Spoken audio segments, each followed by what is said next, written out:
Pessoal, vamos continuar aqui o vídeo, parte 2, tá certo? Falando sobre a Multec 700.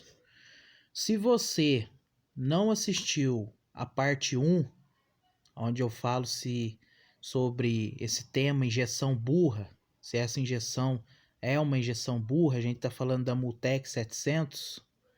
Se você não assistiu a primeira parte, convido você a primeiramente assistir a primeira parte, que é um outro vídeo que está aí no canal, para depois assistir esse vídeo, que aí você vai estar entendendo, tá?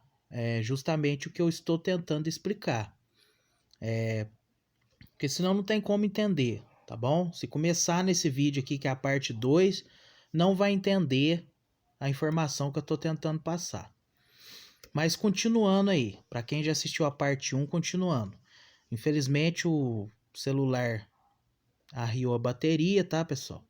Memória também começou a encher, então tive que parar o vídeo, né, para fazer uma parte 2 aqui, tá certo? Então vamos lá.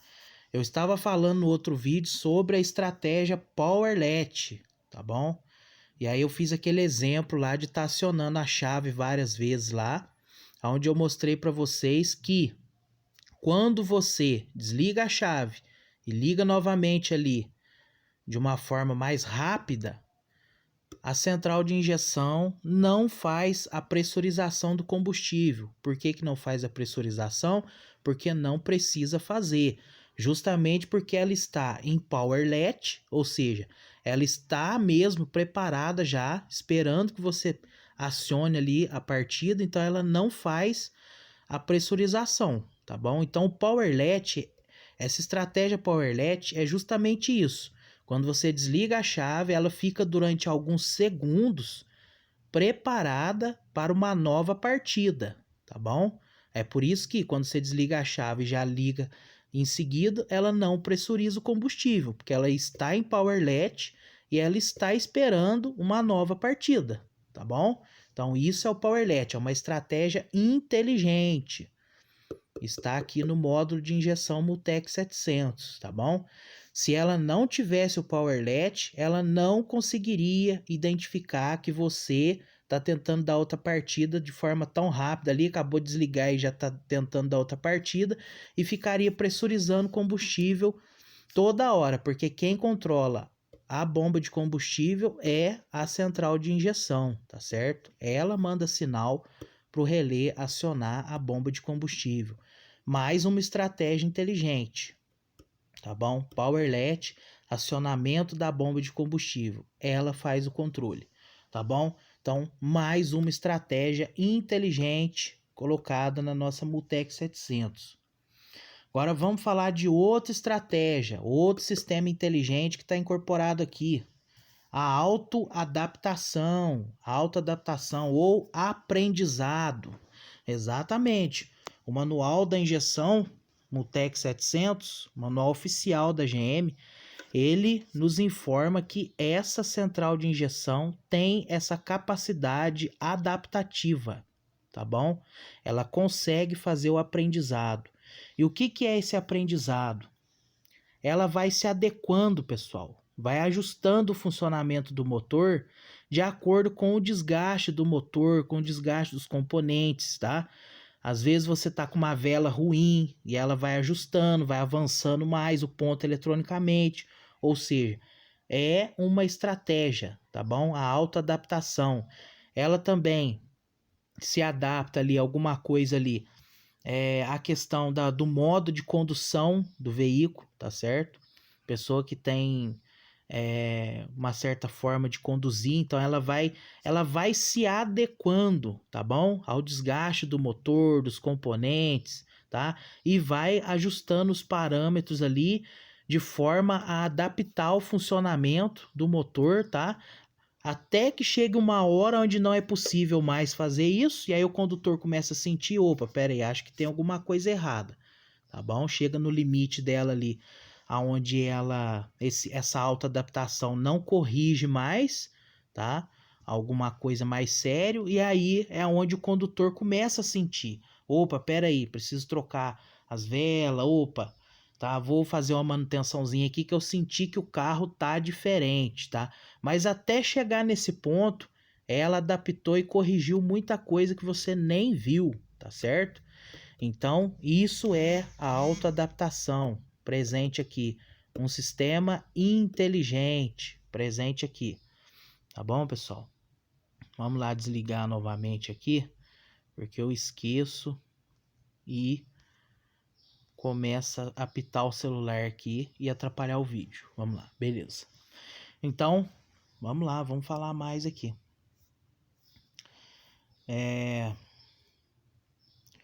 Ela faz um cálculo, pessoal, tá? De pressão atmosférica. Aí eu vou ter que entrar nos detalhes de todos os sensores. E aí não vou entrar, tá? Nesse detalhe. Mas ela tem aí 12 códigos de falhas, tá? Ela grava 12 códigos de falhas na memória. Ou seja, um sistema inteligente, onde cada código corresponde a um sensor, uma atuação aqui do sistema. Tá certo? Então, mais um sistema inteligente, tá?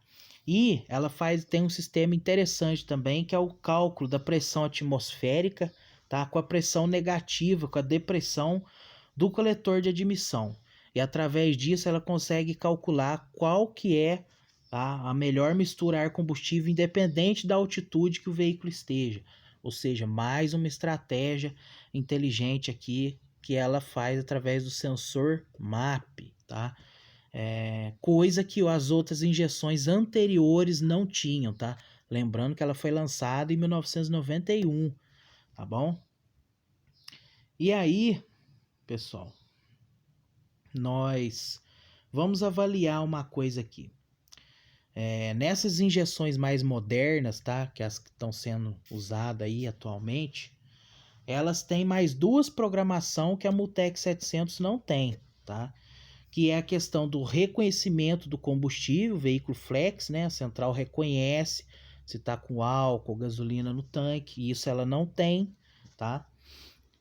E a questão da estratégia code, tá? Que é aquela com chave com chip ali, onde a central identifica que não é a chave do veículo e nega a partida. Isso ela não tem, tá bom? Não tem.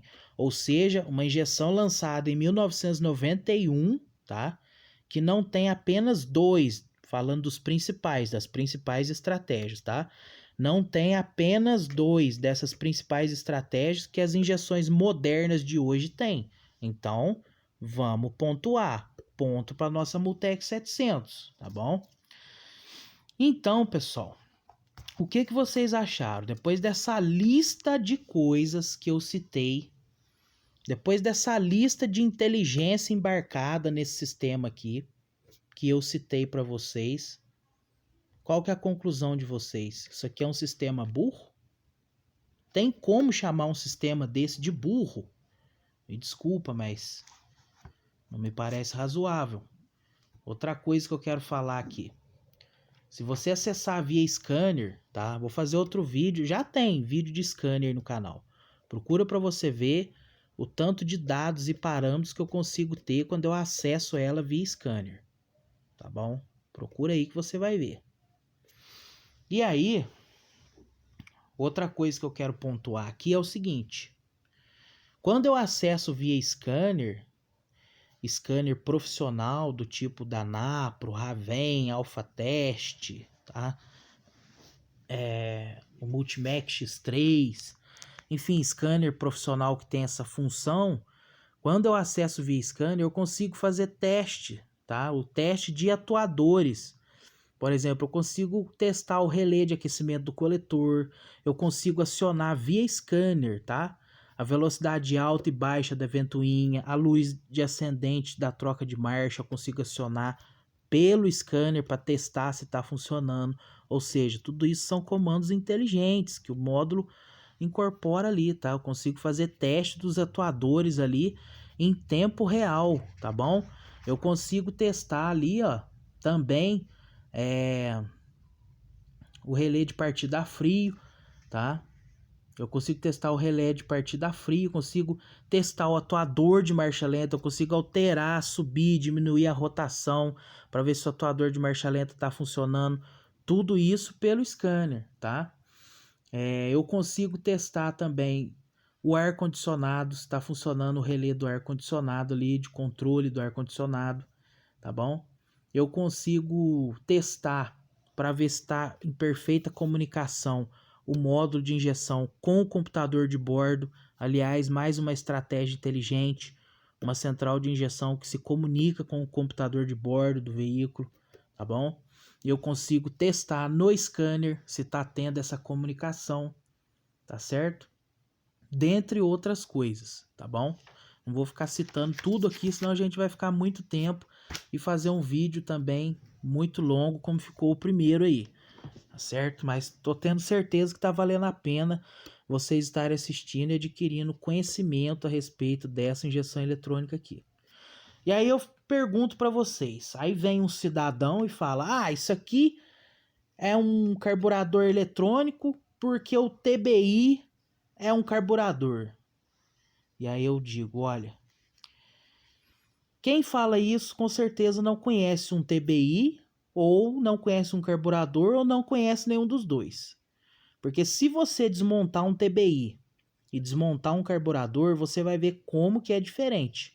TBI você desmonta duas partes ali, uma parte de baixo, uma de cima ali, pronto, praticamente já desmontou ele inteiro, quase inteiro, certo? Você não tem ali giclê, você não tem válvula, você não tem agulha, não tem cuba com combustível. O sistema de admissão é totalmente diferente, não é por sucção, tá? O carburador é por sucção ali, o vácuo que gera, puxa o combustível. No TBI não é nada disso, você não tem nada disso, você tem só um corpo reto, uma borboleta ali e um bico injetor em cima. Os cálculos são eletrônicos, é o bico que vai injetar, não é totalmente diferente do carburador, tá bom? O filtro de ar ali, a caixa do filtro é parecido, isso sim é parecido, mas o que está debaixo ali, TBI e carburador, são coisas totalmente diferentes, tá? Pesquisa aí, ó, em inglês, o que significa TBI aí, ó. Não é a mesma coisa que carburador, não trabalha igual ao carburador, totalmente diferente, tá bom? Falar que é semi-injeção, é um bico só. Por isso que é semi-injeção, é um bico só.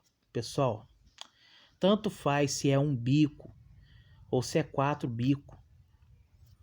É um bico injetor, pessoal. É uma válvula injetora que trabalha ali com uma bobina interna, tá? De baixa impedância ali acionada via negativo, enviado pela central de comando, tá bom?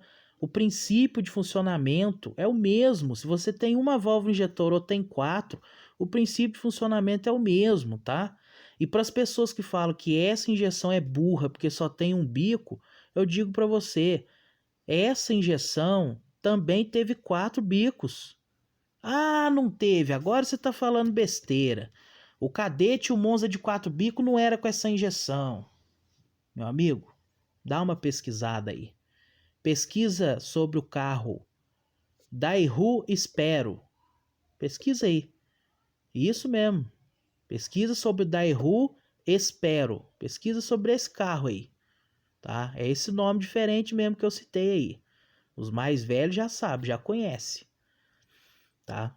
Foi um carro de luxo aí dos anos 90. Ele veio equipado com a Multec 700, tá? E ele tinha 4 bicos injetores e tinha também sonda lambda. Esse sistema não tem sonda lambda, tá? Não tem, mas ele tem programação para mistura ar-combustível. Não tem parafusinho ali de marcha lenta, como tinha algumas injeções anterior a ela.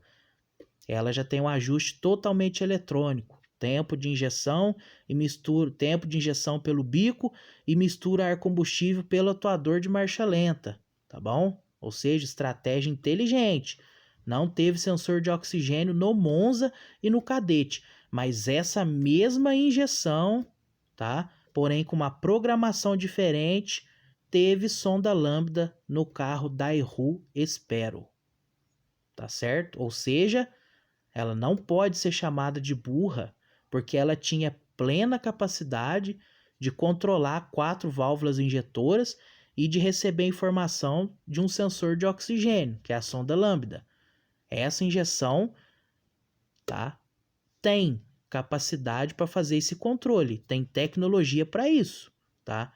Porém, a GM não optou por colocar uma sonda lambda na época, no Monza, no Cadete, na Ipanema.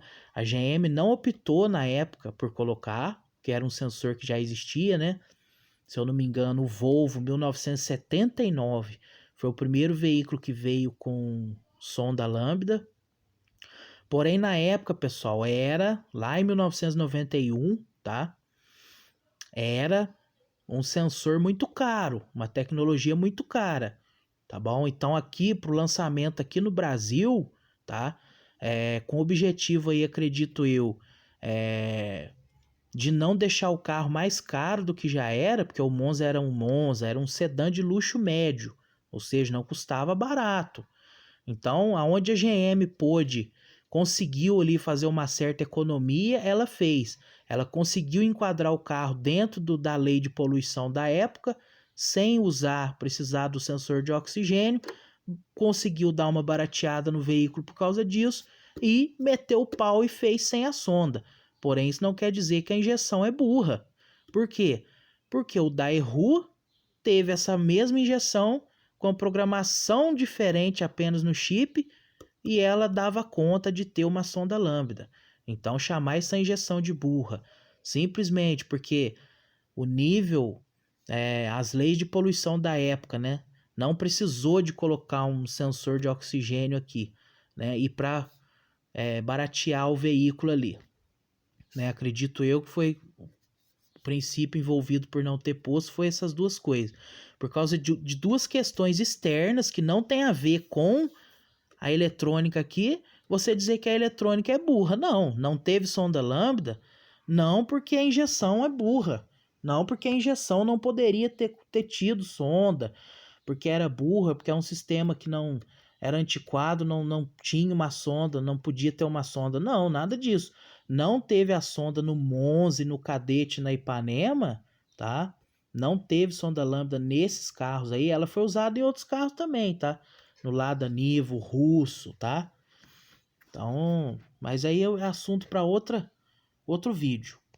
Mas enfim, você não pode dizer que é uma injeção burra, tá? Porque fatores externos, não a eletrônica, outros fatores externos, fatores financeiros, fatores de poluição na lei de poluição, antipoluição da época, etc. Por causa de outros fatores que a GM não pôs sonda. Não foi por causa da eletrônica. A eletrônica tinha total capacidade para receber esse sensor. Ou seja, não é uma injeção burra por conta disso, tá bom? Isso foi uma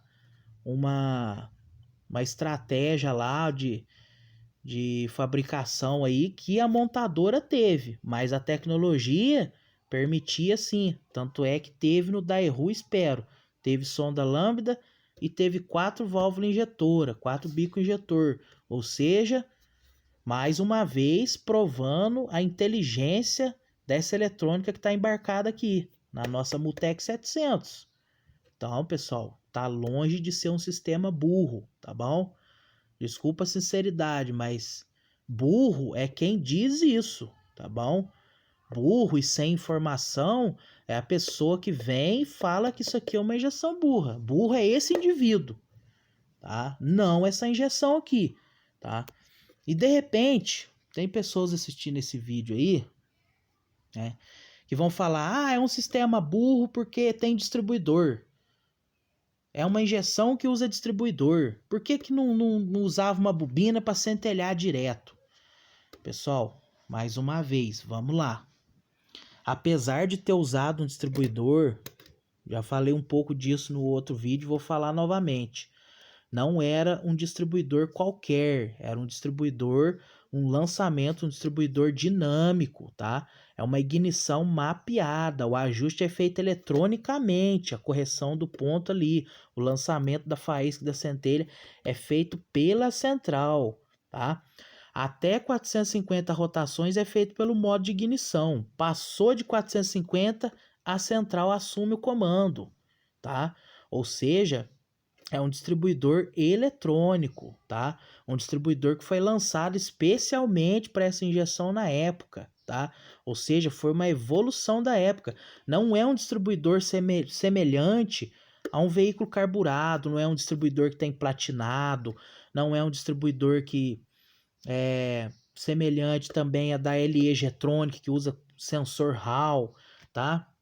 Não é um distribuidor desse tipo, é um distribuidor dinâmico, é um distribuidor que foi lançado na época especialmente para essa injeção. O controle é totalmente eletrônico, tá bom? É o ajuste físico ali só para os 10 graus ali, inicial ali, que é o ponto inicial. A partir dali, ela corrige eletronicamente, tá bom?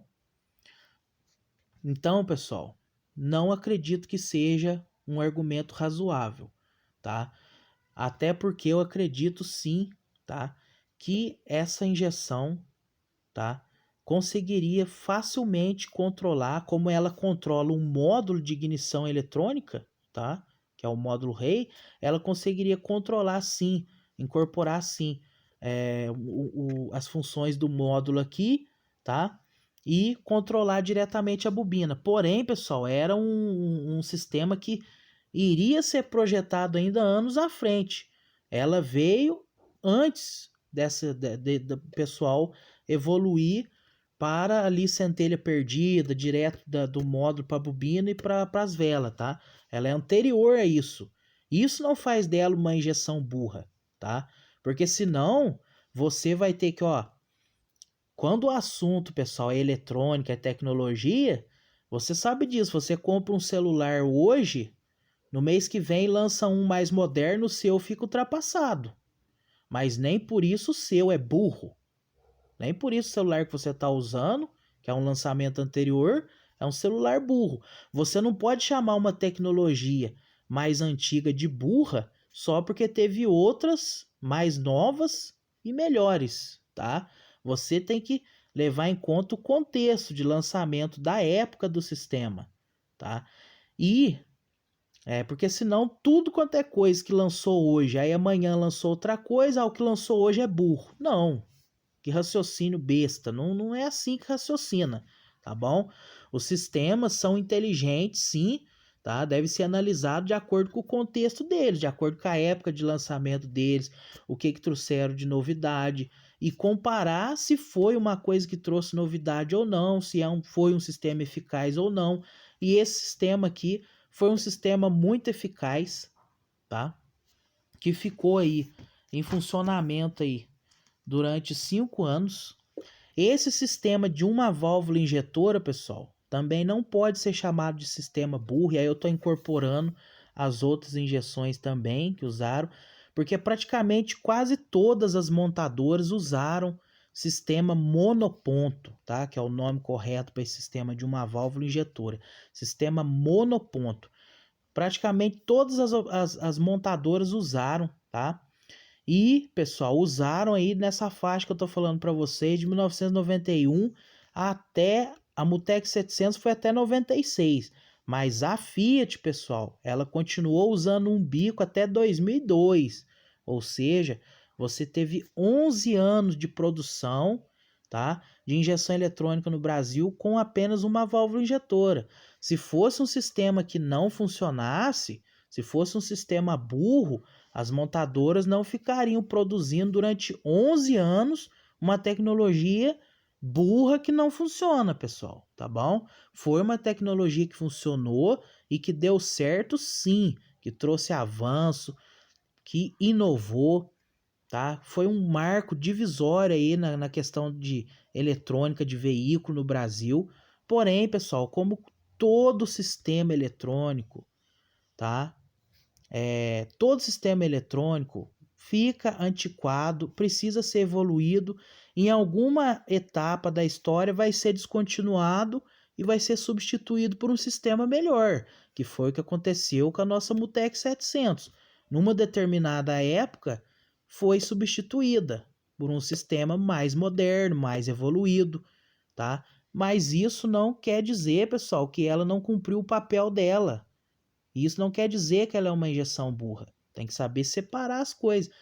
É uma injeção inteligente, eu diria até para os dias de hoje, porque as estratégias que ela trouxe, pessoal, a mudança que ela provocou no mercado, olha, até hoje as injeções são acessadas via scanner, até hoje as estratégias de funcionamento aqui são as mesmas, aliás, com outras que não tem aqui, mas as básicas que começou aqui, as de hoje ainda usam. Então, pessoal, quando você para analisar e falar de injeção eletrônica, você percebe que existe o antes e o depois da Multec 700. Existia injeção eletrônica no Brasil antes e depois da Multec. Antes da Multec era uma coisa, tá? Era um sistema totalmente analógico, que não tinha controle digital, tinha muito menos estratégias do que essa aqui. Não era um sistema tão inteligente, era um sistema, entendeu? Totalmente, vamos dizer, primitivo em questão eletrônica, tá? E aí, quando veio a Multec 700, todas as outras que vieram depois se basearam nela, tiveram basicamente o mesmo princípio de funcionamento, tá? Então, existiu o antes e o depois da Multec 700. O mundo da injeção eletrônica antes da Multec era de um jeito, depois da Multec se tornou totalmente diferente. A evolução foi muito grande. Essa injeção estava muito à frente do tempo dela, tá, pessoal? Nós estamos falando de 1991. Tudo isso que eu li para vocês de estratégia, de inteligência que tem dentro dessa injeção aqui, pessoal, nós estamos falando de 1991. Às vezes você tá assistindo esse vídeo aí, você tem 19, 18 anos de idade, né? 20 anos de idade. Você não conheceu os anos 90. Você não existia ainda, né, nessa época que eu tô citando. E aí, às vezes, eu tô lendo aqui e você tá, isso daí não é novidade para mim, isso daí já fiz tanto curso de injeção, já sei disso, isso não é novidade para mim. Isso não basta para falar que não é uma injeção burra, isso, talvez você esteja pensando isso, né? Mas deixa eu te falar uma coisa, você que não viveu em 1991. Faz uma pesquisa para você ver como que era o Brasil, a indústria automotiva no Brasil, para você ver como que era a sociedade em geral no Brasil em 1991. Eu garanto para você que você vai mudar de ideia e vai falar que essa injeção aqui é inteligente e é à frente do tempo dela. Eu garanto que isso vai acontecer. Porque eu vivi os anos 90 e eu posso falar aqui, quem já viveu também pode confirmar aí, ó. Colocar nos comentários aí, pode confirmar o que eu tô falando. Em 1991, meu amigo, a maior parte da população desse Brasil nem TV a cores tinha. Nem TV a cores tinha. Nossas TV que a gente assistia era preto e branco. Tá bom? Videogame que a gente jogava, meu amigo, era Atari. Aqueles Atari, ó. Ó. Come, tiro no sapinho lá, ó, matar sapinho, aquela imagem horrível. Não existia tecnologia não, meu amigo. O Brasil sempre foi um país arcaico nessa questão de tecnologia, tá bom? Você queria escutar uma música, você tinha uma baita de um bolachão, de um disco de vinil, tá? Com uma agulha que arranhava lá, um sistema todo mecânico pra você escutar uma música, meu amigo. 6 músicas de um lado, 6 do outro, tá? Os aparelhos de som, aqueles baita aparelhos de som, sem eletrônica nenhuma ali, ó. Uma coisa totalmente manual ali, tá certo? Os aparelhos de som da época. Você queria assistir um filme, não é agora que você entra na internet, já tá lá tudo digitalizado, põe o filme roda. Se você comparar com a tecnologia que tem hoje, hoje em dia tem central de injeção que comunica via Bluetooth, não sei o que. Se você for comparar com hoje, mesmo assim essa injeção ainda não perde muito. Mas se você colocar ela lá em 1991, você vai ver que isso aqui foi um marco na indústria automotiva. Isso aqui marcou a indústria automotiva. Jamais pode ser chamado de sistema burro, porque em 1991, meu amigo, a tecnologia que a gente tinha aqui no Brasil, eu posso dizer que nem existia tecnologia no Brasil nessa época. quase não existia, tá bom? Nossos videogames eram arcaicos, nossas televisão ainda, a maior parte ainda era preto e branco, boa parte da população ainda tinha TV preto e branco nessa época ainda, tá? Na minha casa mesmo, tá bom? Então, eu te falo uma coisa, tá? Tecnologia era zero, sistemas digitais, meu amigo, isso não existia, tá? Internet, pelo menos aqui no Brasil não existia não. Celular não existia também não. Você ia no telefone público aí, isso era aquele baita daquele telefone chamado orelhão, uma ficha que você jogava lá dentro, sistema todo manual. Ou seja, em 1991, um aparelho como esse aqui, digital, acessado via scanner, isso aqui era tecnologia de ponta, totalmente